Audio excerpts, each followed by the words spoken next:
بسم الله الرحمن الرحيم إذا السماء انشقت وأذنت لربها وحقت وإذا الأرض مدت وألقت ما فيها وتخلت وأذنت لربها وحقت يا أيها الإنسان إنك كادح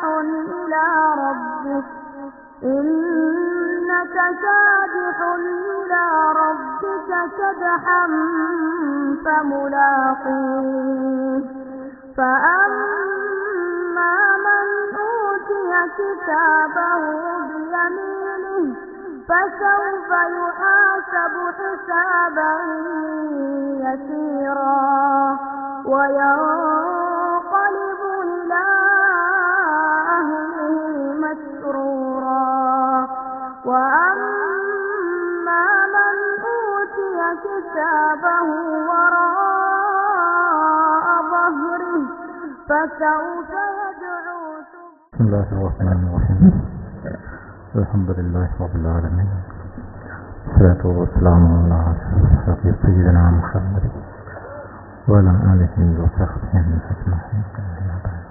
ഈ മഹാരഥനാളിൽ കേരളത്തിൽ തന്നെ അത്യന്ത കലാലയമായ ദാറുൽ ഹുദ ഇസ്ലാമിക് യൂണിവേഴ്സിറ്റി വളരുന്നു എന്നത് ഏറെ സന്തോഷമയമാണ്.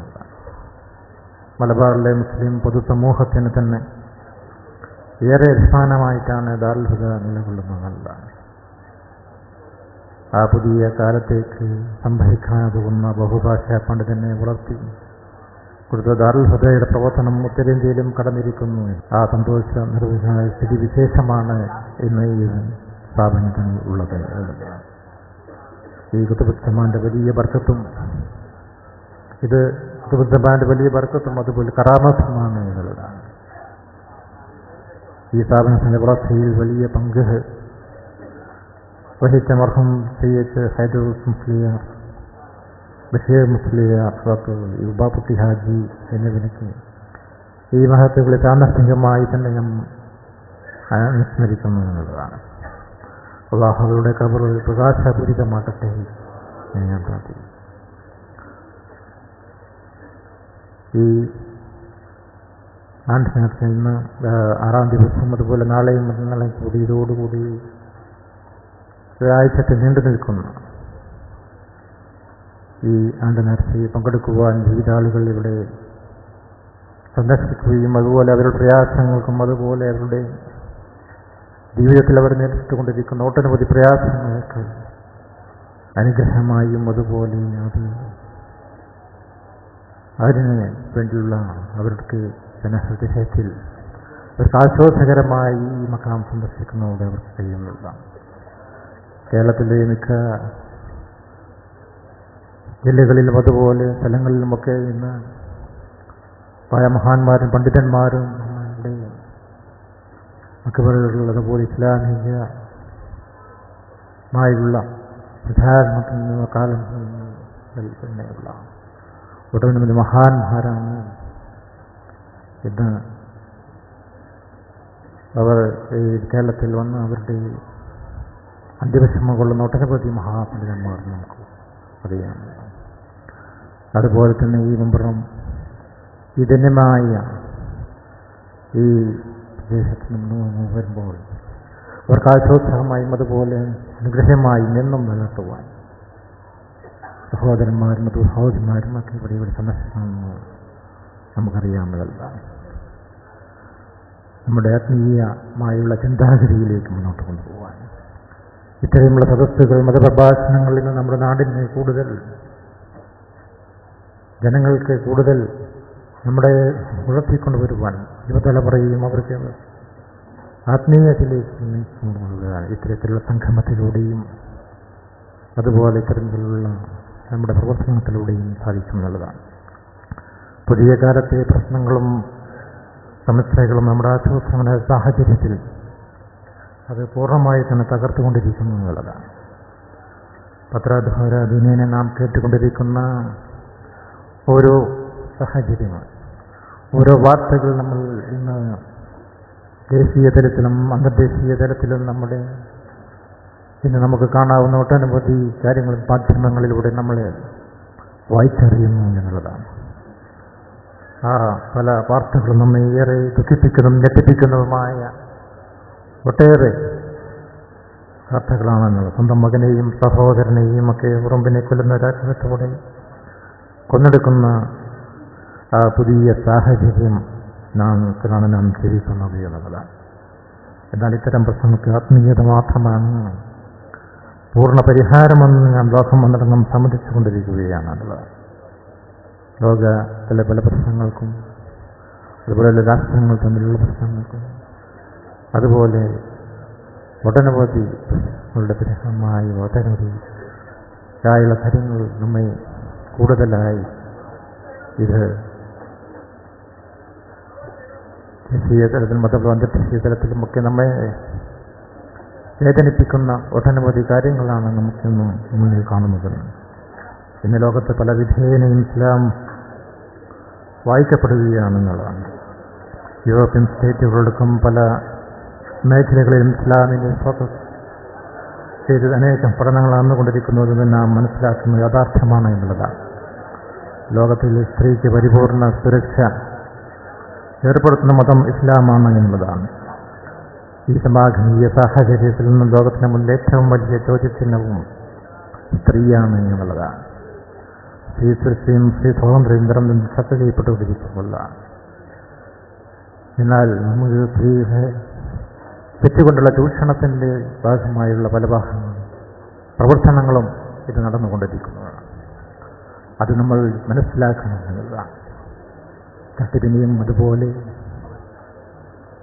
പല മേഖലകളിലും ഇന്ന് നമുക്ക് അവതരിപ്പിച്ചുകൊണ്ടുള്ള കാര്യങ്ങൾ ഇന്നും നമുക്ക് പത്രങ്ങളിലൂടെ മനസ്സിലാക്കുവാൻ സാധിക്കുന്ന പല കാര്യങ്ങളും ഉണ്ട് എന്നുള്ളതാണ്. ഞാനത് ഇവിടെ വിശദീകരിക്കുകയില്ല എന്നുള്ളതാണ്. അതുകൊണ്ട് തന്നെ ഈ മഹനീയമായ സദസ്സിൽ നമുക്ക് ഏതും നമ്മൾ മുസ്ലിങ്ങൾ ഉൾക്കൊണ്ടേയുള്ള ചില ബുദ്ധിമുട്ടുകൾ മനസ്സിലാക്കേണ്ട ഒട്ടനവധി കാര്യങ്ങളുണ്ട് എന്നുള്ളതാണ്. മുസ്ലിങ്ങൾ ഉൾപ്പെടെയുള്ള ചില ബുദ്ധിജീവികൾ സ്ത്രീ സ്വാതന്ത്ര്യത്തിൻ്റെ പേരിൽ ഇസ്ലാം ഹത്യയെ അതിതീവ്രമായ വാദങ്ങൾ പ്രചരിപ്പിച്ചുകൊണ്ടിരിക്കുന്നു. സ്ത്രീക്ക് ഇസ്ലാം നൽകുന്ന അവകാശങ്ങൾ പരിഗണിക്കാതെ ഇസ്ലാം സ്ത്രീവിരുദ്ധ മതമാണെന്ന പ്രചാരണങ്ങൾ നടത്തുകയും ആസൂത്രിതമാണ് എന്നുള്ളതാണ്. വിശുദ്ധ ഇസ്ലാമിനെ തകർക്കാനുള്ള ശ്രമമാണ് അതിലൂടെ അരങ്ങേറുന്നത് എന്നുള്ളതാണ്. വിവാഹങ്ങളിൽ പോലും സ്ത്രീ അനുഭവിക്കുന്ന പ്രയാസങ്ങൾ അനവധിയാണ് എന്നുള്ളതാണ്. ആർഭാടവും മാമൂലകളും ഒഴിവാക്കി അത് നാം ലളിത വിവാഹങ്ങൾക്ക് വേണ്ടി തയ്യാറാക്കണം. പ്രവാചകന്റെയും അല്ലാഹുവിന്റെയും കൽപ്പനകളെ അനുസരിക്കുമ്പോൾ മാത്രമേ ഇത് സാധ്യമാകുന്നതാണ്. ഇസ്ലാമിനെ തെറ്റിദ്ധരിപ്പിച്ച് യഥാർത്ഥ ഇസ്ലാം എന്താണെന്ന് മനസ്സിലാക്കാൻ അവസരം നിഷേധിക്കപ്പെട്ട പല പ്രദേശങ്ങൾ പുതിയ കാലത്തെ ടെക്നോളജിയുടെയും അതുപോലെ ആധുനിക സാങ്കേതിക സംവിധാനത്തിൻ്റെയും സഹായത്താൽ പല ധാരണകൾ തിരുത്താൻ കഴിഞ്ഞു എന്നത് നമ്മെ സന്തോഷിപ്പിക്കുന്നതിലും ആശ്ചര്യപ്പെടുത്തുന്നതുമാണ് എന്നുള്ളതാണ്. എന്നാൽ ചരിത്രത്തിൻ്റെ നിർഭരത്തിൽ നാം ആഘോഷിക്കുമ്പോൾ തന്നെ കേരളത്തിൻ്റെ ആ പരമ്പരാഗതമായ തത്വങ്ങളും പൈതൃകങ്ങളും ആധുനിക ചൈതന്യവും ഒക്കെ ഇന്ന് നിലനിർത്തുവാൻ മഹാപണ്ഡിതന്മാരുണ്ടെന്നും പുനരുത്തുന്ന അവരുടേക്ക് നമുക്ക് കാണിച്ചു തന്ന ആ വഴിയിലൂടെയാണ് എന്നുള്ളതാണ്. അത് ഇന്നും കേരളത്തിൽ നിലനിൽക്കുന്നത് മഹാന്മാരുടെ മൺമറഞ്ഞു പോയ നേതാക്കന്മാരുടെയും പണ്ഡിതന്മാരുടെയും ഒക്കെ വലിയ നിർദ്ദേശങ്ങളുടെയും സേവനങ്ങളുടെയും ഫലമായാണ് ഇന്ന് നമ്മുടെ നാട്ടിൽ കാണപ്പെടുന്ന ഇത്രയുമുള്ള ആത്മീയമായുള്ള മുന്നേറ്റങ്ങൾ. അത് ഈ താല്പര്യങ്ങളെ പൂർവ്വം പുരസ്കരിക്കാനുള്ള ശ്രമങ്ങളാണ് നമ്മുടെ ഭാഗത്തുനിന്നത്.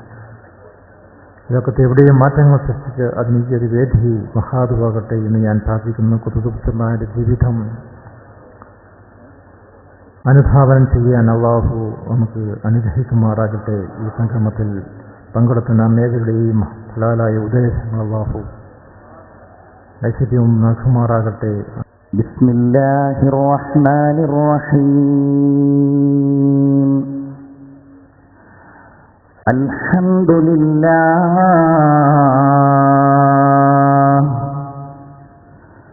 اللهم لك الحمد حتى ترضى ولك الحمد بعد الرضا ولك الحمد إذا رضيت. اللهم لك الحمد على نعمك العظيمة وآلائك الجسيمة.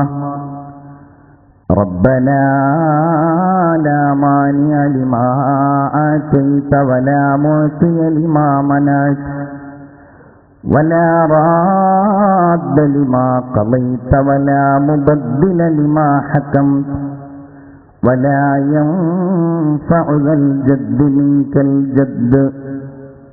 سبحانك لا علم لنا إلا ما علمتنا إنك أنت العليم الحكيم.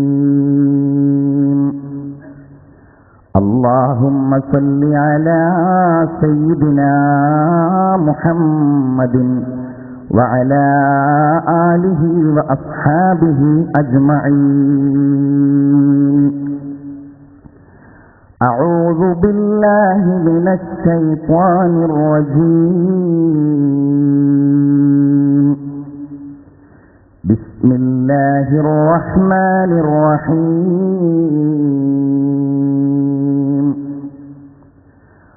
قد أفلح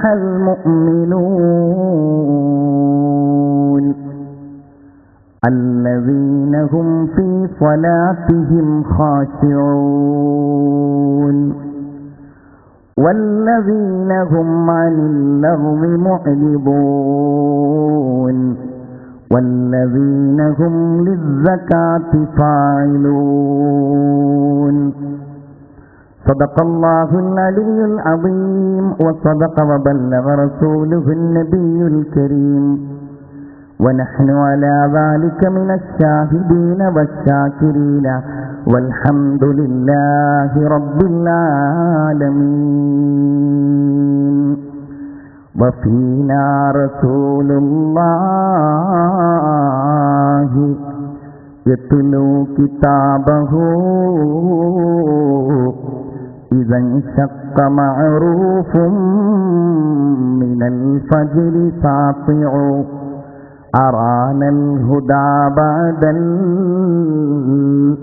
الأمى فقلوبنا به موقنات أن ما قال واقع. رسول يرى ما لا يرى الناس حوله ويتلو كتاب الله في كل مشهد.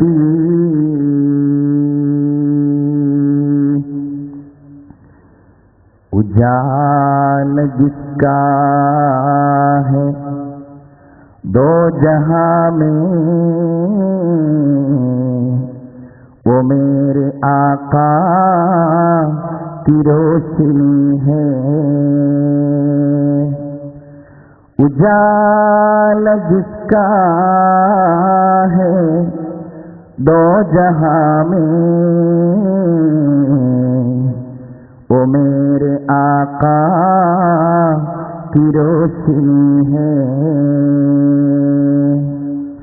उनके कदमों की बरकतों से ये जिंदगी आज जिंदगी है. ये जिंदगी आज जिंदगी है. ബഹുമാന്യരായ സഹോദരീ സഹോദരന്മാരെ, സുഹൃത്തുക്കളെ, ജഗന്നിയന്താവും സർവശക്തനും സർവോപരി കരുണാവാരിധിയുമായ അല്ലാഹു റബ്ബുൽ ഇസ്സത്ത് നമ്മുടെ ജീവിതത്തിൽ നാം ചെയ്യുന്ന ഏറ്റവും വലിയ ഒരു സുഹൃതമായി ഈ സംഗമത്തെ നമ്മിൽ നിന്ന് സ്വീകരിക്കുമാറാവട്ടെ. നമ്മുടെയൊക്കെ അഭയവും കാലങ്ങളായി മുസ്ലിം സമൂഹത്തിന് ആത്മീയമായി നേതൃത്വം നൽകുകയും ചെയ്യുന്ന ഖുത്ബുസ്സമാൻ സയ്യിദ് അലവി മൗലദ്ദവീല തങ്ങളുടെ പരിശുദ്ധമായ ഈ മജ്ലിസിൽ സംസാരിക്കുവാൻ അല്ലാഹു എനിക്ക് നൽകിയ അവസരത്തിന് ഞാൻ അവനെ സ്തുതിക്കുന്നു. അൽഹംദുലില്ലാഹി റബ്ബിൽ ആലമീൻ. നമ്മുടെ വിഷയം നിസ്കാരം, അതിൻ്റെ പ്രാധാന്യം, മഹത്വങ്ങൾ, അത് നിർവഹിക്കുന്നവർക്ക് ലഭ്യമാകുന്ന അനുഗ്രഹങ്ങൾ, ഇല്ലാത്തവർക്കുണ്ടാകുന്ന ഇഹപര നഷ്ടങ്ങൾ, ഇവയെ സംബന്ധിച്ചാണ്. ആമുഖമായി എനിക്കുണർത്തുവാനുള്ള കാര്യം, നാം നിത്യേന ചെയ്യുന്ന കർമ്മത്തെ സംബന്ധിച്ചുള്ള ഒരു സംസാരമാണ് എന്നതുകൊണ്ട് ഒരിക്കലും ഇതിനെ നാം അപ്രധാനമായി കാണരുത് എന്നതാണ്. ഇതിന് വളരെ പ്രാധാന്യമുള്ളത് കൊണ്ടാണ്, മഹത്വമുള്ളത് കൊണ്ടാണ്, ശ്രേഷ്ഠതയും ഔന്നത്യവുമുള്ളത് കൊണ്ട് തന്നെയാണ് അല്ലാഹു തആല നിരന്തരമായി ചെയ്യുവാൻ നമ്മോട് ആവശ്യപ്പെട്ടിട്ടുള്ളത്. വർഷത്തിലൊരു മാസം മാത്രം അനിവാര്യമായ വ്രതാനുഷ്ഠാനത്തെക്കാൾ സാമ്പത്തികമായി പ്രത്യേക സ്ഥിതിവിശേഷങ്ങൾ ഉണ്ടാകുമ്പോൾ മാത്രം നിർബന്ധമാകുന്ന സക്കാത്ത് സംവിധാനത്തെക്കാൾ ജീവിതത്തിൽ ഒരു തവണ മാത്രം പ്രത്യേകമായ നിബന്ധനകൾ ഒരുമിച്ച് കൂടുമ്പോൾ ചെയ്യേണ്ടി വരുന്ന ഹജ്ജ് കർമ്മത്തെക്കാളൊക്കെ സുപ്രധാനവും ഏതൊരാളും നിർവഹിക്കേണ്ടതുമായ ഉന്നതമായ കർമ്മമാണ് നിസ്കാരം എന്നുള്ളതുകൊണ്ട് ഏറ്റവും സുപ്രധാനമായ ഒന്നായിട്ട് തന്നെയാകണം ഞാനും നിങ്ങളും എപ്പോഴും ഈ കർമ്മത്തെ പരിഗണിക്കേണ്ടത്. ഒരു കാര്യം വളരെ വ്യക്തമാണ്, നാമൊക്കെ നിസ്കരിക്കുന്നവരും ആ കാര്യത്തിൽ ജാഗ്രത പുലർത്തുന്നവരുമായിരിക്കും. എന്നാലും അതൊന്നുകൂടെ സ്മരിപ്പിക്കുന്നത്, ഓർമ്മിപ്പിക്കുന്നത് സ്വാഭാവികമായും ആ കർമ്മത്തിന്റെ നിർവഹണത്തിൽ നമുക്ക് ശുഷ്കാന്തിയും ഒന്നുകൂടെ ഊർജ്ജസ്വലതയും പ്രദാനം ചെയ്യുമെന്ന കാര്യത്തിൽ സംശയമില്ല. ഫസക്കിർ, നബിയെ അങ്ങ് ഓർമ്മിപ്പിക്കണം. ഫഇന്ന സിക്റാ തൻഫഉൽ മുഅ്മിനീൻ, ഓർമ്മിപ്പിക്കുന്നത് സത്യവിശ്വാസികൾക്ക് ഉപകാരപ്പെടുമെന്നാണ് അല്ലാഹുവിന്റെ ഹബീബ് മുഹമ്മദ് മുസ്തഫ സല്ലല്ലാഹു അലൈഹി വസല്ലമ തങ്ങളോട് അല്ലാഹു പറഞ്ഞത്. തന്നെയുമല്ല, ഈമാനിനെപ്പോലും നിങ്ങൾ പുതുക്കണം.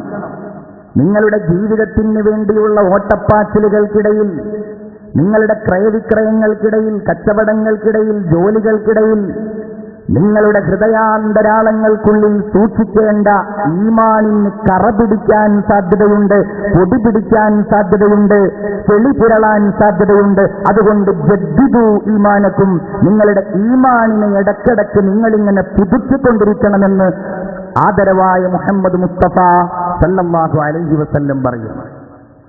നിസ്കാരത്തെ സംബന്ധിച്ചും നമ്മുടെ ഈ ചർച്ച ആ ഒരു പുതുക്കലാണ്, ആ ഒരു റീഫ്രഷ്മെന്റാണ്.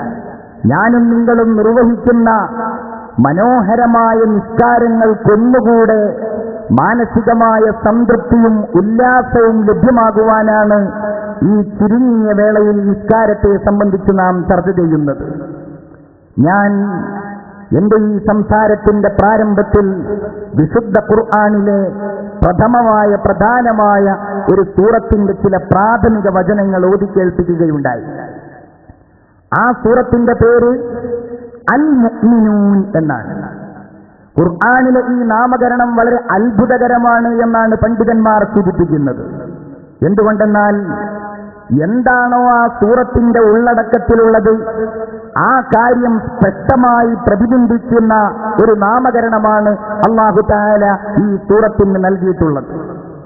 ബാക്കിയുള്ള സൂറത്തുകളുടെയൊക്കെ പേര് അൽ ബഖറയും അൽ അൻകബൂത്തും അൻ നംലും ചില പ്രവാചകന്മാരുടെ നാമങ്ങളും ചില നാടുകളുടെ നാമങ്ങളുമൊക്കെയാണ്.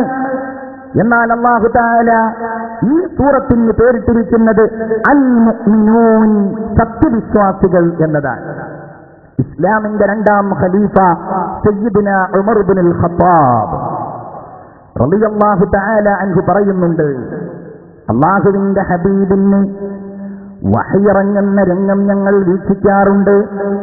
മദീനയിലെ പള്ളിയിൽ നിശബ്ദമായ വേളയിൽ, ഒരു സൂചി വീണാൽ കേൾക്കുന്ന നിശബ്ദമായ വേളയിൽ മാലാഖയായ ജിബ്രീൽ അലൈഹിസ്സലാമിൽ നിന്ന് അല്ലാഹുവിന്റെ ഹബീബിന് വഹി ഇറങ്ങുന്നത് ഞങ്ങൾ അറിയാറുണ്ട്.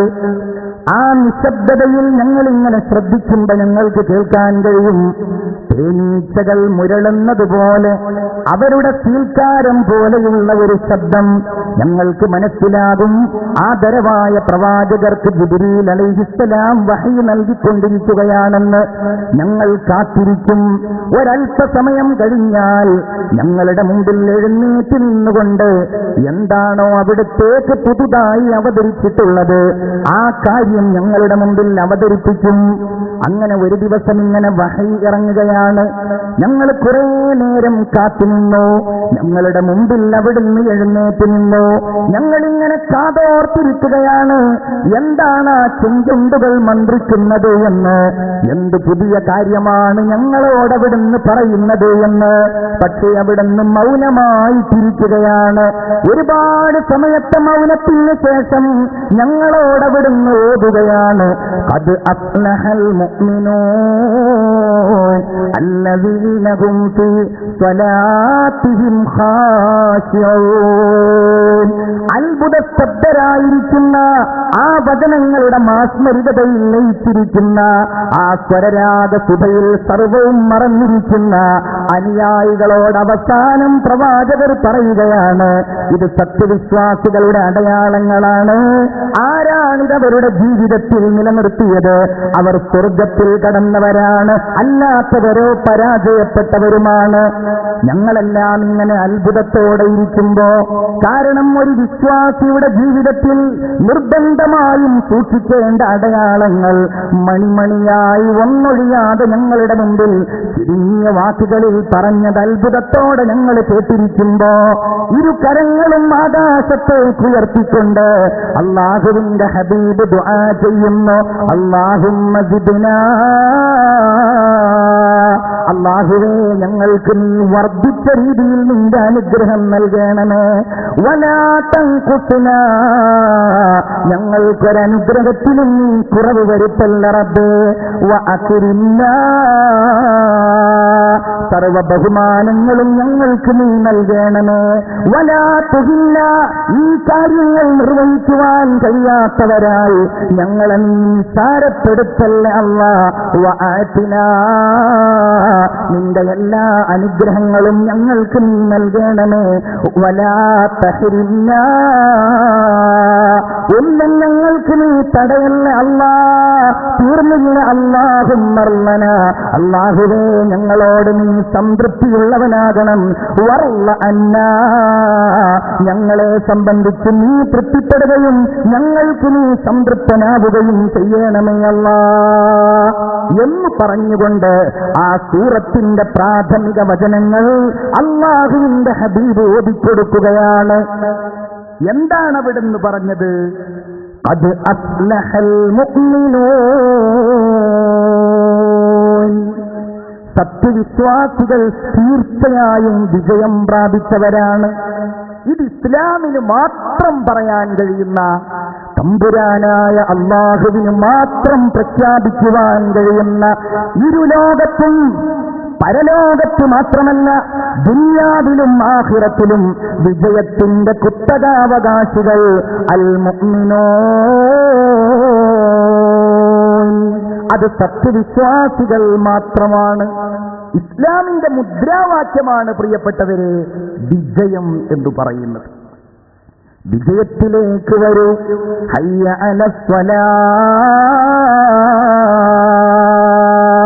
ലോകത്തെവിടെയൊക്കെ മുസ്ലിങ്ങളുണ്ടോ അവരുടെ ആരാധനാലയങ്ങളായി നിലകൊള്ളുന്ന അല്ലാഹുവിന്റെ ഭവനങ്ങളായ കോടാനക്കോടിക്കണക്കിന് വരുന്ന പള്ളികളുടെ മിനാരങ്ങളിലൂടെ ഈ ലോകം മുഴുവൻ വിശ്വാസികളും വിശ്വാസമില്ലാത്തവരും ഏതു മതസ്ഥരാണെങ്കിലും അവർ കേൾക്കുന്നതെന്താണ്?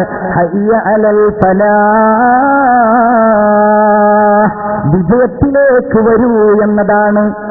വേറെ ആർക്കാണത് പറയാൻ കഴിയുക? മുസ്ലിങ്ങൾക്കല്ലാതെ, എനിക്കും നിങ്ങൾക്കുമല്ലാതെ ആർക്കാണ് ഈ വിജയത്തിലേക്ക് ലോകത്തെ വിളിക്കുവാൻ കഴിയുക?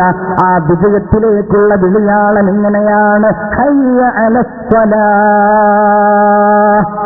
നിങ്ങൾ നിസ്കാരത്തിലേക്ക് വരൂ, നിങ്ങൾ വിജയത്തിലേക്ക് വരൂ. അത്രയും പ്രാധാന്യമാണ് നിസ്കാരമാണ് വിജയത്തിന്റെ നിദാനമെന്നാണത് സൂചിപ്പിക്കുന്നത്. ഈ ലോകത്ത് മുസ്ലിമായി പിറന്നു വീഴുന്ന ആണാവട്ടെ പെണ്ണാവട്ടെ, അവർക്ക് സംസാരിക്കാൻ കഴിയുന്നതിന്റെ മുൻപ്, അവർക്ക് എഴുന്നേൽക്കാൻ കഴിയുന്നതിന്റെ മുൻപ്, പ്രസവിച്ച ഉടനെ ആദ്യമായിട്ടവർ കേൾക്കേണ്ട ശബ്ദമെന്ന് പറയുന്നത് അവരുടെ വലത്തെ കാതിലെ നിസ്കാരത്തിന്റെ സന്ദേശമാണ്. അവരുടെ ഇടത്തെ കാതിലാണെങ്കിലോ ഖദ് ഖാമത്തിസ്സലാ, നിസ്കാരത്തിന്റെ സമയമിതാ ആസന്നമായിരിക്കുന്നു. വിശ്വാസിയെ സംബന്ധിച്ചിടത്തോളം നിസ്കാരത്തിലേക്കുള്ള വിളി പോലും വിജയത്തിലേക്കുള്ള വിളിയായി കണക്കാക്കപ്പെടേണ്ട ഒന്നാണ്. ബാങ്ക് വലിയൊരു അത്ഭുതമാണ്. ബാങ്കിന് വലിയ മഹത്വങ്ങളുണ്ട്. എന്തുകൊണ്ടെന്നാൽ നമ്മുടെ സംസ്കാരത്തോട്, നമ്മുടെ രീതികളോട്, മുസ്ലിം സമുദായത്തെ ഏകോപിപ്പിക്കുന്ന സംവിധാനങ്ങളോട് ചേർന്ന് നിൽക്കുന്ന ഒന്നായിട്ട് നാം എഴുതുകയും പറയുകയും എപ്പോഴും ഓർക്കുകയും ചെയ്യുന്ന വഹയിന്റെ വചനങ്ങളാണ് ബാങ്കിലുള്ളത്. വമൻ അഹ്സനു ഖൗലൻ മിമ്മൻ ദആ ഇലല്ലാഹ്, ലോകത്ത് പറയപ്പെടുന്നതിൽ ഏറ്റവും നല്ല വാക്ക് മൻ അഹ്സനു ഖൗലൻ മിമ്മൻ ദആ ഇലല്ലാഹ്, അല്ലാഹുവിലേക്ക് വിളിക്കപ്പെടുന്നവനേക്കാൾ നല്ല വാക്ക് പറഞ്ഞവനായിട്ടാരാണുള്ളത്? ആ നല്ല വാക്കിന്റെ വിളിയാളം ബാങ്ക് കൊടുക്കലാണ് എന്നും ബാങ്കിലേക്കുള്ള വിളിയാളമാണെന്നും പണ്ഡിതന്മാർ പറഞ്ഞത് നമുക്ക് കാണുവാൻ കഴിയും. ബാങ്കിന്റെ ശബ്ദമാണത്. കാറ്റ് സ്റ്റീവൻസ് എന്ന് പറഞ്ഞ സുപ്രസിദ്ധനായ ഒരു പോപ്പ് ഗായകനുണ്ടായിരുന്നു. പോപ്പ് ഗായകൻ എന്ന് കേൾക്കുമ്പോൾ സ്വാഭാവികമായും നമ്മുടെ മനസ്സിലേക്ക് ഓടി വരിക മൈക്കൽ ജാക്സനെ ആയിരിക്കും. കാരണം നമ്മുടെയൊക്കെ ഈ തലമുറ നന്നായിട്ട് ആസ്വദിക്കുക എന്നല്ല, പഠിക്കുകയും കാണുകയും ചെയ്ത ഒരാളാണ് Michael Jackson. Michael Jackson pop സംഗീതത്തിലൂടെ അനുഭവിച്ച, നേടിയെടുത്ത നേട്ടങ്ങളും പ്രശസ്തികളുമൊക്കെ അദ്ദേഹത്തിന്റെ മരണവുമായിട്ട് ബന്ധപ്പെട്ട് പത്രങ്ങളിലൂടെ വായിച്ചവരാണ് നമ്മളൊക്കെ. അത്രയും പ്രശസ്തനായ, ആളുകളുടെ ആരാധനാ പുരുഷനായിരുന്ന വ്യക്തിയാണ് കാറ്റ് സ്റ്റീവൻ. അദ്ദേഹം ബ്രിട്ടനുകാരനായ അദ്ദേഹം പാശ്ചാത്യൻ ലോകത്ത് സംഗീതത്തിലൂടെ പ്രസിദ്ധനായി. ഒരിക്കൽ അദ്ദേഹം മുസ്ലിം രാജ്യമായ മൊറോക്കോ സന്ദർശിക്കുവാൻ വേണ്ടി പോയി. അദ്ദേഹം അവിടുത്തെ തെരുവോരത്തിലൂടെ കടന്നു പോകുമ്പോ പള്ളിയിൽ നിന്ന് ബാങ്കിന്റെ വിളിയാളം കേട്ടു. ഹയ്യ അലൽ ഫലാഹ്. കൂടെയുള്ളവരോട് അദ്ദേഹം ചോദിച്ചു, ഇതെന്താണ് ഇങ്ങനെ ഒരു മ്യൂസിക്? ഞാൻ ആദ്യമായിട്ട് കേൾക്കുകയാണല്ലോ. കൂടെയുള്ള ഒരു കൂട്ടുകാരൻ വിശദീകരിച്ചു കൊടുത്തു, this is the music of God. ഇത് ദൈവത്തിന്റെ സംഗീതമാണ്. അദ്ദേഹം തന്നെ എഴുതി വെച്ചിട്ടുണ്ട്. ഞാൻ അത്ഭുതപ്പെട്ടു പോയി. മ്യൂസിക് ഓഫ് ഗോഡ്, ദൈവത്തിനൊരു സംഗീതമോ? എന്തുകൊണ്ടെന്നാൽ മ്യൂസിക് ഫോർ മണി, പണത്തിനു വേണ്ടിയുള്ള സംഗീതം എനിക്കറിയാം. മ്യൂസിക് ഫോർ മാൻ പവർ, മനുഷ്യന്റെ അധികാരത്തിനും ശക്തിക്കും വേണ്ടിയുള്ള സംഗീതത്തെക്കുറിച്ച് എനിക്കറിയാം. ഇതെന്താണ് ഇങ്ങനെ ഒരു സംഗീതം? ഞാൻ അത്ഭുതപ്പെട്ടു പോയി. 976 അദ്ദേഹം തിരിച്ചു പോവുകയും അദ്ദേഹത്തിന്റെ ഹോളികൾ ആഘോഷിക്കാൻ വേണ്ടി, ഒഴിവ് സമയം ആഘോഷിക്കുവാൻ വേണ്ടി കാലിഫോർണിയയിലെ ഒരു കടൽ തീരത്ത് അദ്ദേഹം ഇങ്ങനെ കുളിച്ചുകൊണ്ടിരിക്കുമ്പോ കടലിലെ തിരമാല അദ്ദേഹത്തെ ഇങ്ങനെ അകറ്റി ആഴിയുടെ അടിത്തട്ടിലേക്ക് കൊണ്ടുപോയി. മരണം കൺമുമ്പിൽ കാണുമ്പോ അദ്ദേഹം വിളിച്ചു, ഓ മൈ ഗോഡ്, എന്റെ ദൈവമേ, എന്നെ നീ രക്ഷപ്പെടുത്തുകയാണെങ്കിൽ I will work for you, ഞാൻ നിനക്ക് വേണ്ടി പണിയെടുക്കാൻ ദൈവമേ. അദ്ദേഹം എഴുതിയിരിക്കുകയാണ്, ഞാൻ അതിൽ നിന്ന് രക്ഷപ്പെട്ടു. ഏതോ ഒരു തിരമാല എന്നെ ഇങ്ങനെ തള്ളി തള്ളി തള്ളി കരയിലേക്ക് കൊണ്ടുവന്നു. ഞാൻ ദൈവത്തെ അന്വേഷിക്കാൻ തുടങ്ങി. ഞാൻ ബുദ്ധമതത്തെ കുറിച്ച് പഠിച്ചു, ഞാൻ ജൂതമതത്തെ കുറിച്ച് പഠിച്ചു. അതിനിടയിൽ എന്റെ ഒരു കൂട്ടുകാരൻ, എന്റെ ഒരു സഹോദരൻ, അദ്ദേഹം ജെറൂസലേമിൽ പോയി മടങ്ങി വരുമ്പോൾ കൊണ്ടുവന്ന ഒരു ഖുർആൻ എനിക്കവൻ തന്നു. ഞാനൊരു സുഹൃത്തിനെ ഉപയോഗിച്ചുകൊണ്ട് ആ ഖുർആനിലെ ഒരു അധ്യായം പഠിക്കാൻ തുടങ്ങി. അലിഫ് ലാം റ.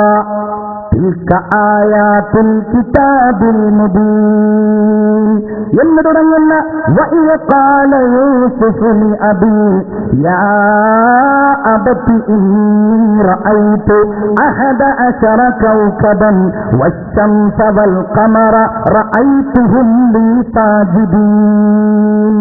സൂറത്ത് യൂസുഫ് അലൈഹിസ്സലാമിന്റെ സംഭവബഹുലമായ ജീവിതം അവതരിപ്പിക്കുന്ന സൂറത്ത് എന്റെ സഹോദരൻ മുഖേന ഞാൻ പഠിച്ചു, എന്റെ ഒരു സുഹൃത്തു മുഖേന ഞാൻ അറിഞ്ഞു. ഞാൻ അല്ലാഹുവിലേക്കെടുത്തു. 978 അദ്ദേഹം മുസ്ലിമായി. ഇന്നും ലോകത്തറിയപ്പെടുന്ന ഇസ്ലാമിക പ്രബോധകനായ യൂസുഫ് നബിയുടെ പേര് സ്വീകരിച്ച ശൈഖ് യൂസുഫുൽ ഇസ്ലാം എന്ന് പറയുന്ന ബുർദ പാടുന്ന, ത്വലൽ ബദ്ർ പാടുന്ന, പരിശുദ്ധ ഖുർആൻ പാരായണം ചെയ്യുന്ന ആ വലിയ മനുഷ്യനെ ഇസ്ലാമിലേക്ക് കൊണ്ടുവന്നത് ഹയ്യ അലൽ ഫലാഹ്, നിസ്കാരത്തിന്റെ പ്രാരംഭമായ നമ്മുടെ സംസ്കാരങ്ങളുടെ അടയാളമായ ബാങ്കിന്റെ വിളിയാളമാണ്, നാദമാണ്. പ്രിയപ്പെട്ടവരെ, ലാ യസ്മഉ നിദാഉൽ മുഅല്ലിം ഇല്ലാ ജിന്നും വലാ ഇൻസുൻ വലാ ശൈഉൻ. ഈ ലോകത്ത് ബാങ്ക് കൊടുക്കുന്ന ഒരാളുടെ ശബ്ദം ജിന്ന് കേട്ടാൽ, ഒരു മനുഷ്യൻ കേട്ടാൽ, ആ കൊടുക്കുന്നയാൾക്ക് വേണ്ടി നാളെ പരലോകത്ത് വെച്ച് അല്ലാഹുവിന്റെ മുമ്പിൽ എല്ലാം സാക്ഷി പറയുമെന്ന് ആദരവായ മുഹമ്മദ് റസൂലുള്ളാഹി സല്ലല്ലാഹു അലൈഹി വസല്ലം നിസ്കാരത്തിന്റെ പ്രാധാന്യപൂർവം കാണേണ്ട ഒരു ഘടകമാണ് ബാങ്ക് എന്ന സംസ്കാരം.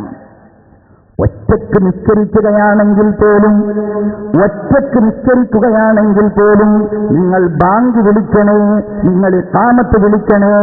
സഈദ് ഇബ്നു മുസയ്യിബ് റളിയല്ലാഹു അൻഹു പറയുകയാണ്, മൻ സല്ലാ ബി അർളി സലാത്ത്, ഒരാൾ ഒരു മരുഭൂമിയിൽ വെച്ച് നിസ്കരിക്കുകയാണെങ്കിൽ, സല്ലാ അൻ യമീനിഹി മലക്കുൻ, ഒറ്റക്കവൻ നിസ്കരിക്കുകയാണെങ്കിലും, എന്തുകൊണ്ടെന്നാൽ എവിടെയും നിസ്കരിക്കാനുള്ള സമ്മതം അല്ലാഹുവിന്റെ റസൂല് നൽകിയല്ലോ.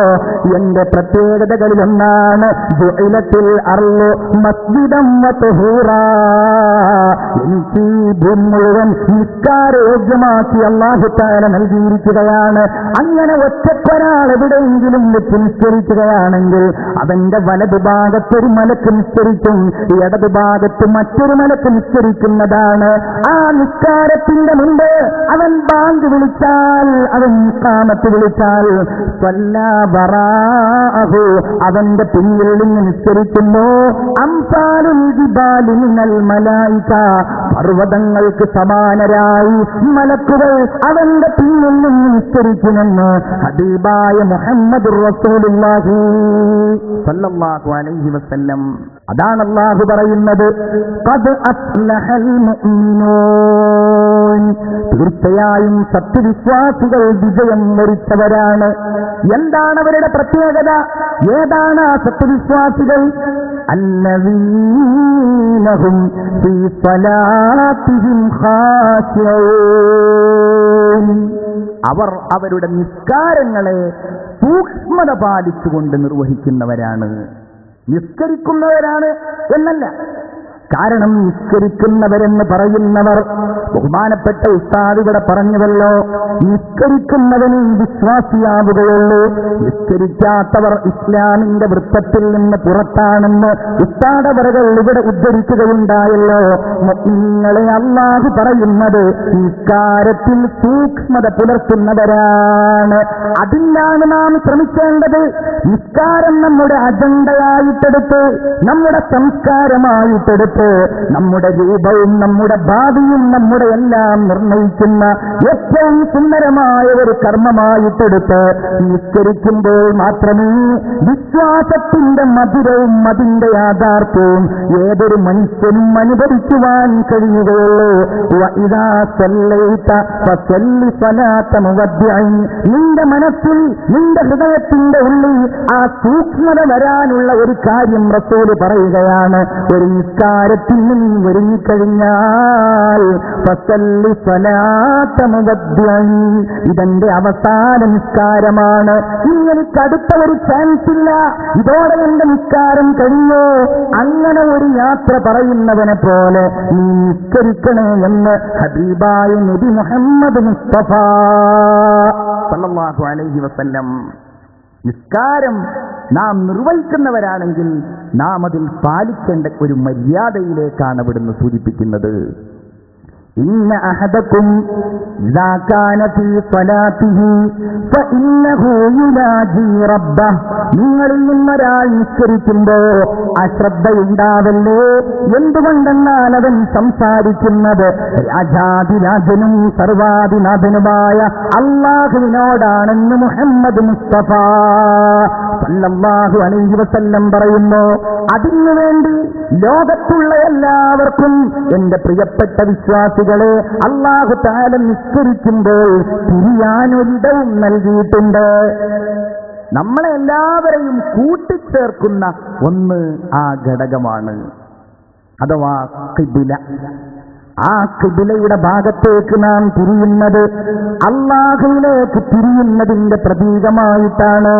ഹദീസിൽ കാണാം, ഒരു ദിവസം പള്ളിയിലേക്ക് മുഹമ്മദ് റസൂലുള്ളാഹി സല്ലല്ലാഹു അലൈഹി വസല്ലം കടന്നു വന്നപ്പോൾ റഅ നുഖാമതൻ ഫീ ഖിബ്ല, പള്ളിയിൽ നിന്ന് ഖിബ്ലയിലേക്ക് തിരിയുന്ന ഭാഗത്ത് അവിടെ നിന്ന് കഫം കണ്ടു. റസൂലിന്റെ മുഖത്ത് വലിയ ഒരു സങ്കടം കണ്ടു, വലിയ അതിന്റെ ഒരു പ്രയാസം അവിടുത്തെ മുഖത്ത് കണ്ടു. അല്ലാഹുവിന്റെ റസൂൽ അവിടെ നിന്ന് എഴുന്നേറ്റു. എന്നിട്ട് ആ കഫം പ്രത്യേകമായിട്ട് അവിടുന്ന് തന്നെ എഴുന്നേറ്റ് കോരിയിട്ടത് പുറത്തു കൊണ്ടുപോയി ഇട്ടു. എന്നിട്ട് അവിടെയുള്ളവരോട് പറയുകയാണ്, എന്റെ സഹാബികളെ, ഇന്ന അഹദകും ഇദാ ദഖല ഫീ സ്വലാത്തിഹി, നിങ്ങളിൽ നിന്നൊരാൾ നിസ്കാരത്തിന് വേണ്ടി നിൽക്കുകയാണെങ്കിൽ ഫഇന്ന റബ്ബഹു ബൈനഹു വബൈനൽ ഖിബ്ല, അവന്റെയും ഖിബ്ലയുടെയും ഇടയിൽ അല്ലാഹുവിന്റെ സാന്നിധ്യമാണ്. നിങ്ങൾ തുപ്പുമ്പോൾ പോലും, നിങ്ങൾ മലമൂത്ര വിസർജനം ചെയ്യുമ്പോൾ പോലും ആ കാര്യത്തിൽ സൂക്ഷ്മത പുലർത്തണമെന്ന് ഖാല റസൂലുള്ളാഹി സല്ലല്ലാഹു അലൈഹി വസല്ലം പറയുകയാണ്. ഖിബ്ല നമ്മുടെ നിസ്കാരത്തിന്റെ സംസ്കാരത്തെ ഓർമ്മപ്പെടുത്തുന്ന ഒന്നാണ് പരിശുദ്ധമായ കഅബ. അല്ലാഹുവിന്റെ റസൂൽ തിരിഞ്ഞു നിന്ന് നിസ്കരിച്ചിരുന്നത് വിശുദ്ധമായ ബൈത്തുൽ മുഖദ്ദസിലേക്കായിരുന്നു. നബിക്ക് വലിയ ആഗ്രഹമുണ്ടായിരുന്നു കഅബയുടെ ഖിബ്ലയായി മാറിയിരുന്നുവെങ്കിലെന്ന്. ഖദ് നറാ തഖല്ലുബ വജ്ഹിക ഫിസ്സമാ, എന്നിട്ടെപ്പോഴും കഅബ ഖിബ്ലയാക്കി മാറ്റുമോ എന്ന പ്രതീക്ഷയോടെ പലപ്പോഴും അവിടുന്ന് ഇങ്ങനെ ആകാശത്തേക്ക് നോക്കും, ജിബ്രീൽ ആ വഹയുമായിട്ട് വരുന്നുണ്ടോ എന്ന്. അങ്ങനെ ഒരിക്കൽ മദീനയിലെ ബനൂ സലമയുടെ ഗോത്രത്തിലെ ഒരു പള്ളിയിൽ അല്ലാഹുവിന്റെ ഹബീബ് നിസ്കരിക്കുന്ന സമയത്ത് ളുഹറിന്റെ 2 റക്അത്ത് പിന്നിട്ടതിന് ശേഷം ആ നിസ്കാരത്തിലാണ് അവിടുന്ന് കഅബയിലേക്ക് തിരിയാനുള്ള ആഹ്വാനമുണ്ടായത്. അവിടുന്ന് കഅബയിലേക്ക് തിരിഞ്ഞു നിസ്കരിച്ച ആ പള്ളിക്ക് മസ്ജിദുൽ ഖിബ്ലത്തൈൻ, ഒരു നിസ്കാരത്തിൽ 2 ഖിബ്ലയിലേക്ക് നിസ്കരിച്ച പള്ളി എന്ന പേരിൽ ആ പള്ളിക്ക് നാമകരണം ചെയ്യപ്പെട്ടതായി ഇന്നും നമ്മെ അത് സാക്ഷ്യപ്പെടുത്തുന്നുണ്ട്. മുഅ്മിനീങ്ങളെ, ഈ നിസ്കാരമെന്ന് പറയുന്ന ഈ കർമ്മത്തിന് വലിയ ഒരു ചരിത്രമുണ്ട് എന്നാണ് നാം പഠിക്കേണ്ടത്. ഇത് നമ്മുടെ മാത്രം പ്രത്യേകതയായിട്ടുള്ള ഒന്നല്ല. നിസ്കാരം നമ്മൾ നിസ്കരിക്കുന്നവരാണെങ്കിൽ കാലങ്ങളായി ഒരുപാട് തലമുറകളിലൂടെ, ഒരുപക്ഷേ രൂപം ഇങ്ങനെ ആയിക്കൊള്ളണമെന്നില്ല, ഈ വഖത്തുകളുടെ എണ്ണവും അതുപോലെ റക്അത്തുകളുടെ എണ്ണവും ഇതേ രൂപത്തിലായിക്കൊള്ളണമെന്നില്ല. എന്നാലും തലമുറകളിലൂടെ നിസ്കാരം എന്ന പേരിൽ ഒരു കർമ്മമുണ്ടായിരുന്നുവെന്ന് ഖുർആൻ സാക്ഷ്യപ്പെടുത്തുന്നുണ്ട്. ഉദാഹരണം പറയുന്നു, ബഹുമാനപ്പെട്ട ഖലീലുല്ലാഹി ഇബ്രാഹിം, നമ്മുടെയൊക്കെ ആവേശമായ സയ്യിദുന ഖലീലുല്ലാഹി ഇബ്രാഹിം അലൈഹിസ്സലാത്തു വസ്സലാം, നിങ്ങൾക്കറിയാമല്ലോ, അദ്ദേഹത്തിന്റെ ജീവിതത്തിൽ അദ്ദേഹത്തിന്റെ ഒരു അമലായിട്ട് നിസ്കാരമുണ്ടായിരുന്നു എന്ന് കാണാം. നോക്കൂ നിങ്ങൾ, ബഹുമാനപ്പെട്ടവർ തന്റെ പ്രിയപ്പെട്ട കൊച്ചുമകനെയും തന്റെ ഭാര്യയെയും കഅബാലയത്തിന്റെ അവിടെയാക്കിയിട്ട് യാത്രയാവുകയാണ് ഫലസ്തീനിലേക്ക്.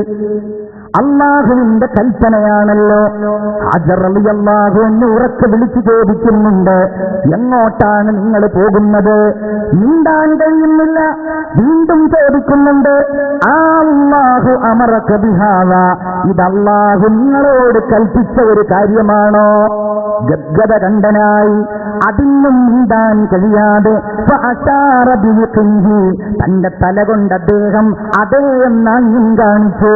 ഒരാളുമില്ലാത്ത, ഒരു പുൽക്കൊടി പോലുമില്ലാത്ത ഈ മലനാരണ്യത്തിലാക്കി പോകുമ്പോ ഒരു പൊട്ടുപോലെ ഇബ്രാഹിം അലൈഹിസ്സലാം അകന്നകന്നു പോയപ്പോ കഅബ ശരീഫുള്ള ഭാഗത്തേക്ക് തിരിഞ്ഞു നിന്നുകൊണ്ട് അദ്ദേഹം നടത്തിയ ഒരു പ്രാർത്ഥന ഖുർആൻ ഇങ്ങനെ പറയുന്നുണ്ട്, റബ്ബനാ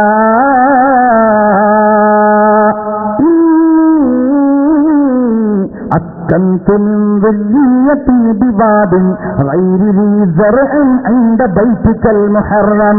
അല്ലാഹുവേ, എന്റെ മകളെയും എന്റെ കുഞ്ഞിനെയും ഞാനിതാ ഇവിടെ ആക്കിയിട്ട് പോവുകയാണല്ലോ. നിന്റെ വീടവിടെ ഉണ്ടല്ലോ റബ്ബേ, ആ ഒരു സമാധാനമാണ്.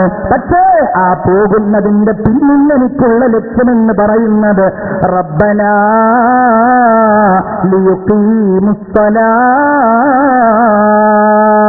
അല്ലാഹുവേ അവർ നിസ്കാരം നിലനിർത്തുവാനാണ്, നിസ്കാരം നിലനിർത്തുവാനാണ് ആ കഅബ ഉണ്ടാക്കാൻ പിൽക്കാലത്ത് അല്ലാഹു തആല കൽപ്പിച്ചുവല്ലോ. ആ കഅബ ഉണ്ടാക്കാൻ വേണ്ടി കൽപ്പിക്കുമ്പോഴും അല്ല പറയുന്നത് എന്താണ്?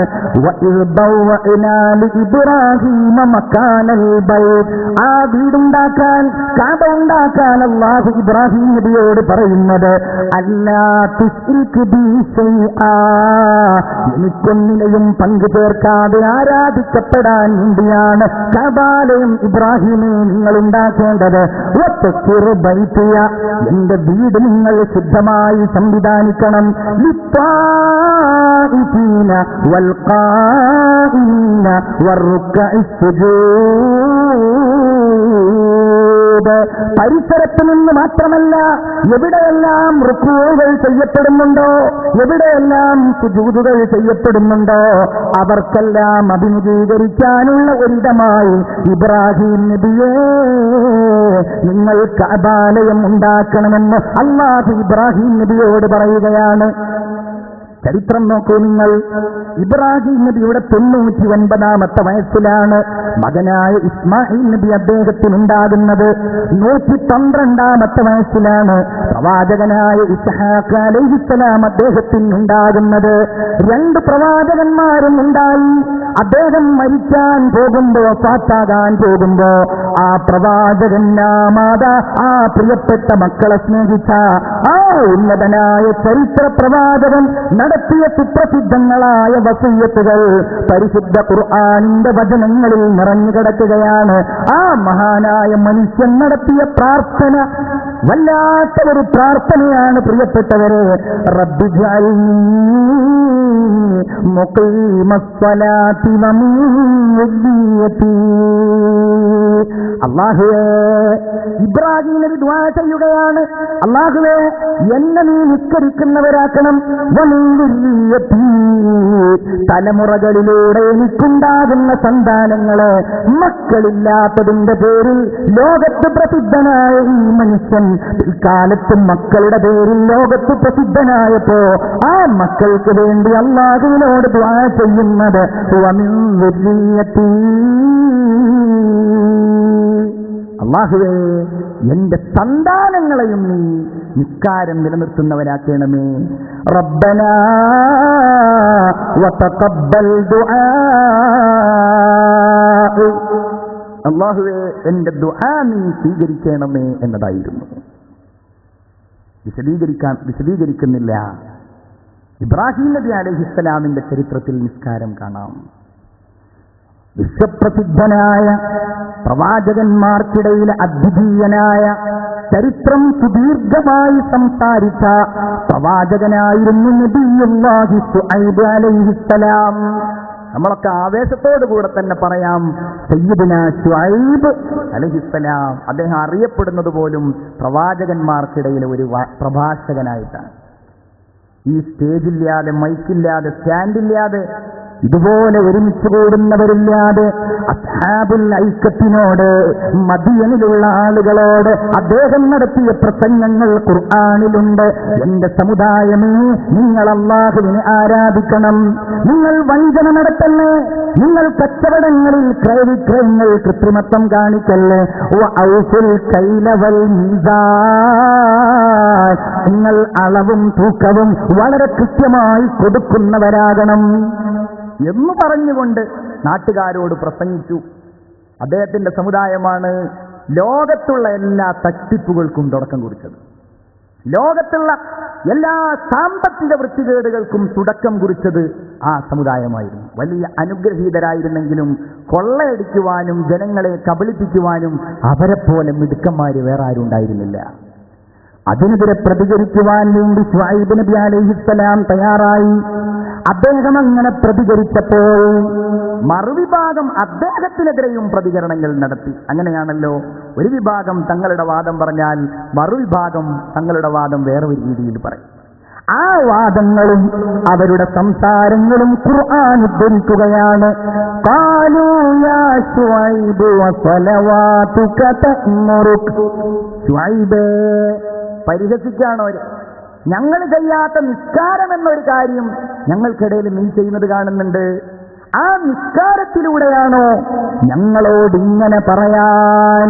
അന്നത്രുക്കമായ അബുദു ആബാഉന ഔ അന്നഫഅല ഫീ അംവാലിന മാ നശാഉ ഇന്നക ലഅൻതൽ ഹലീമുർ റശീദ്.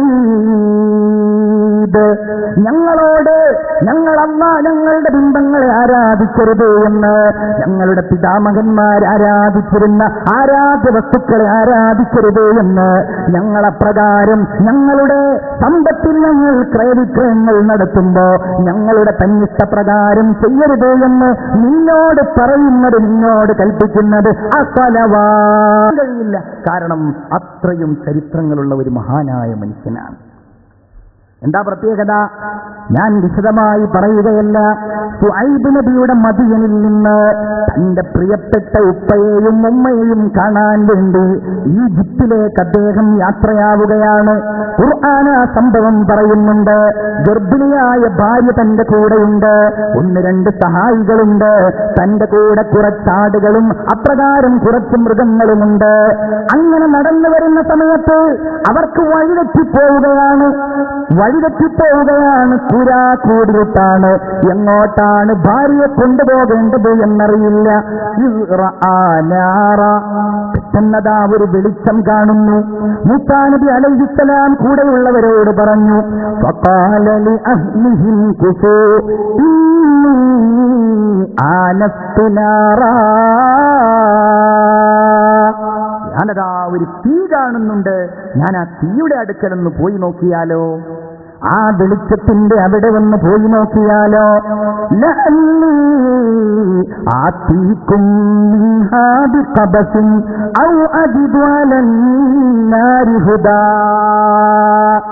അവിടെ നിന്ന് എനിക്ക് ആ തീ കൊണ്ടുവരാൻ ഒരു ചെറിയ ഒരു കഷ്ണം കിട്ടിയാലോ, ഒരു മരക്കഷ്ണം കിട്ടിയാലോ, അതല്ലെങ്കിൽ വഴി അറിയാവുന്ന ആരെങ്കിലും ആ തീയുടെ സമീപത്തുണ്ടാകുമല്ലോ, ഞാനൊന്ന് പോയി നോക്കട്ടെ എന്ന് പറഞ്ഞ് അദ്ദേഹം ഇങ്ങനെ പോകുമ്പോ അടുക്കും തോറും ആ തീ ഇങ്ങനെ അകന്നു പോവുകയാണ്.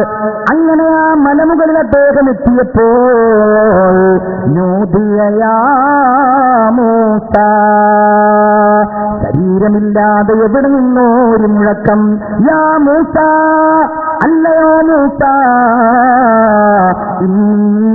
അന റബ്ബുക, ഞാൻ നിന്റെ റബ്ബാണ് മൂസ. നിന്റെ കാലിൽ നിന്ന് ചെരുപ്പഴിച്ചു മാറ്റൂ. ഇന്നക ബിൽ വാദിൽ മുഖദ്ദസി തുവാ, മൂസാ നബിയെ നിങ്ങൾ പരിശുദ്ധമായ തുവാ താഴ്വരയിലാണ്. മൂസാ നബി അലൈഹിസ്സലാം ചെരുപ്പെല്ലാം അഴിച്ചു മാറ്റി സംസാരത്തിൽ ഇങ്ങനെ ലയിച്ചിരിക്കുകയാണ്. ലോകത്ത് അപൂർവമായ ഒരു സംഭവമാണ് അല്ലാഹു തമ്പുരാന്റെ സംസാരം ഒരു മനുഷ്യൻ കേൾക്കുന്നത്. വീണ്ടും അല്ലാഹുവിന്റെ വിളിയാളം, അല്ലാഹുവിന്റെ സ്വരം, അല്ലാഹു തമ്പുരാന്റെ വഹയിന്റെ ദിവ്യവചനങ്ങൾ. മൂസാ ഇന്നനി അനല്ലാ, ഞാൻ അല്ലാഹുവാണ് മൂസ.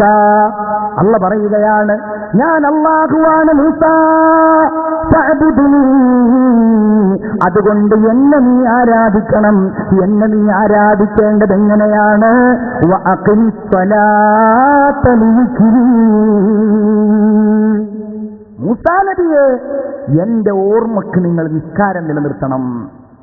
മുഹമ്മദുർ റസൂലുള്ളാഹി സ്വല്ലല്ലാഹു അലൈഹി വസല്ലമ തങ്ങൾക്ക് പോലും പ്രഥമ വഹയിൽ നിസ്കാരമുണ്ടായിട്ടില്ലല്ലോ. പിന്നീടല്ലേ അവിടുത്തേക്ക് മുസമ്മിലും മുദ്ദസ്സിറുമൊക്കെ ഇറങ്ങിയപ്പോഴേക്ക് പ്രത്യേകമായ നിസ്കാരങ്ങൾ അവിടുത്തെ ഇടമേൽ നിർബന്ധമായി മാറിയത്. അതിന്റെ മുമ്പും അവിടുത്തെ ഇടമേലും ക്രമരഹിതമായ നിസ്കാരങ്ങൾ ഉണ്ടായിരുന്നുവെന്ന് ചരിത്രം പറയുന്നുണ്ട്. ഏതായാലും ആവട്ടെ, മൂസാ നബിയോടാദ്യമായി അല്ലാഹു സംസാരിച്ചപ്പോൾ തന്നെ നിസ്കരിക്കണം മൂസാ നബിയെ എന്റെ ഓർമ്മക്ക് എന്ന് അല്ലാഹു പറഞ്ഞിട്ടുണ്ട്. നോക്കൂ, നിങ്ങൾ തീർന്നില്ല. മൂസാ നബിയോട് ഈജിപ്തിൽ വീടുകൾ ഉണ്ടാക്കാൻ പറഞ്ഞു. ആ വീടുകൾ ഉണ്ടാക്കാൻ പോലും പറഞ്ഞത് അല്ലാഹു പറയുകയാണ്, വഔഹൈനാ ഇലാ മൂസാ വഅഖീ, മൂസാ നബിയിലേക്കും സഹോദരനായ ഹാറൂൻ അലൈഹിസ്സലാമിലേക്കും നാം ദിവ്യബോധനം നൽകി. എന്താണത്?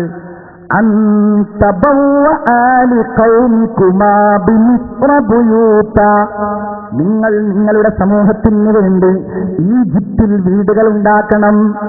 എങ്ങനെയായിരിക്കണം നിങ്ങളുടെ വീടുകൾ? എങ്ങനെയായിരിക്കണം ആ വീടുകൾ? വജ്അലൂ ബുയൂതകും ഖിബ്ല, ആ വീടുകൾ നിങ്ങൾ എന്നിലേക്ക് മുന്നിടുവാനുള്ള സംവിധാനത്തോടെ ആയിരിക്കണം സജ്ജീകരിക്കേണ്ടത്.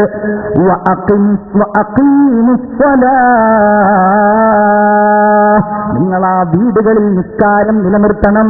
വബശ്ശിരിൽ മുഅ്മിനീൻ, സത്യവിശ്വാസികൾക്ക് നിങ്ങൾ സന്തോഷവാർത്ത അറിയിക്കുക. വീടുകൾ ഉണ്ടാക്കുന്നത് പോലും നിസ്കരിക്കാനായിരിക്കണം എന്ന രീതിയിൽ. പഴയ കാലത്ത് അങ്ങനെയൊക്കെ ഉണ്ടായിരുന്നു. നമ്മുടെയൊക്കെ പഴയ വീടുകളിൽ, എനിക്കറിയാം, എൻ്റെയൊക്കെ പഴയ ഒരു വീടാണ്. ആ വീട്ടിൽ പഴയ കാലം മുതലേ നിസ്കാരമുറി എന്ന് പറഞ്ഞിട്ടൊരു മുറി തന്നെയുണ്ട്. ഞാൻ അന്വേഷിച്ചിടത്തോളം ഒട്ടുമിക്ക പഴയ വീടുകളിലും അവിടെ നിസ്കരിക്കേ ചെയ്യുള്ളൂ. അവിടെ ആയിരിക്കും മുസല്ല, അവിടെ ആരും കിടന്നുറങ്ങൂല. അങ്ങനത്തെ ഒരു റൂം തന്നെ സംവിധാനിക്കാറുണ്ട്. സാന്ദർഭികമായിട്ട് ഞാൻ ഉണർത്തുകയാണ്. അല്ലാഹുവിന്റെ റസൂല് പറഞ്ഞു, ഇജ്അലൂ മിൻ സ്വലാത്തികും ഫീ ബുയൂതികും വലാ തത്തഖിദൂഹു ഖുബൂറാ, നിങ്ങളുടെ വീടുകളിൽ നിങ്ങൾ നിസ്കാരം നിലനിർത്തണേ. എന്റെ സഹോദരിമാരെ, നിങ്ങളോടൊക്കെയാണ് പറയുന്നത്. പ്രത്യേകിച്ച് പുരുഷന്മാർ ജമാഅത്തുകൾക്ക് വേണ്ടി പള്ളിയിൽ പോവുകയെന്നവരാണെങ്കിൽ അവരുടെ സുന്നത്ത് നിസ്കാരങ്ങൾ നിർവഹിക്കപ്പെടേണ്ടത് അവരുടെ വീടുകളിൽ വെച്ചാക്കാൻ ശ്രമിക്കണമെന്നാണ് മുത്തുനബി മുഹമ്മദ് മുസ്തഫ സല്ലല്ലാഹു അലൈഹി വസല്ലം സൂചിപ്പിക്കുന്നത്. ഇങ്ങനെ പറഞ്ഞാൽ ഒരുപാട് പ്രവാചകന്മാർ, ഖുർആനിൽ ഒരു സൂറത്തിന്റെ തന്നെ പേരുള്ള ഒരു മഹാനായ മനുഷ്യനാണ് ബഹുമാനപ്പെട്ട സയ്യിദുനാ ലുഖ്മാൻ അലൈഹിസ്സലാം. പ്രവാചകനാണതല്ല, മഹാനായ ഒരു മനുഷ്യനാണ്. രണ്ടഭിപ്രായങ്ങളുണ്ട്. അദ്ദേഹം തന്റെ പ്രിയപ്പെട്ട മകനോട് നടത്തിയ ഉപദേശങ്ങൾ, യാ ബുനയ്യ അഖിമിസ് സ്വലാ, മോനെ നിസ്കാരം നിലനിർത്തണേ. ഏതായാലും നാം പറഞ്ഞു, മുൻഗാമികളായ പ്രവാചകന്മാരുടെ ചരിത്രത്തിൽ നിസ്കാരം എന്ന ഒരു സംഗതി മനോഹരമായിട്ടുണ്ടായിരുന്നു.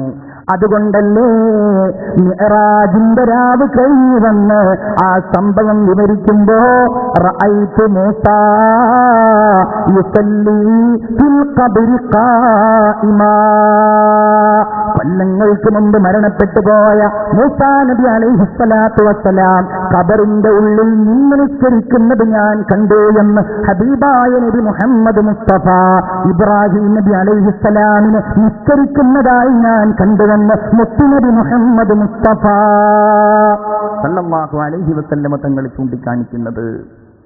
അങ്ങനെ കാലങ്ങൾ കഴിഞ്ഞ് നമ്മുടെ സമൂഹത്തിന് അല്ലാഹു തആല നിസ്കാരം നിർബന്ധമാക്കിയതാവട്ടെ വലിയ ഒരു ചരിത്ര സംഭവത്തിലൂടെയാണ്.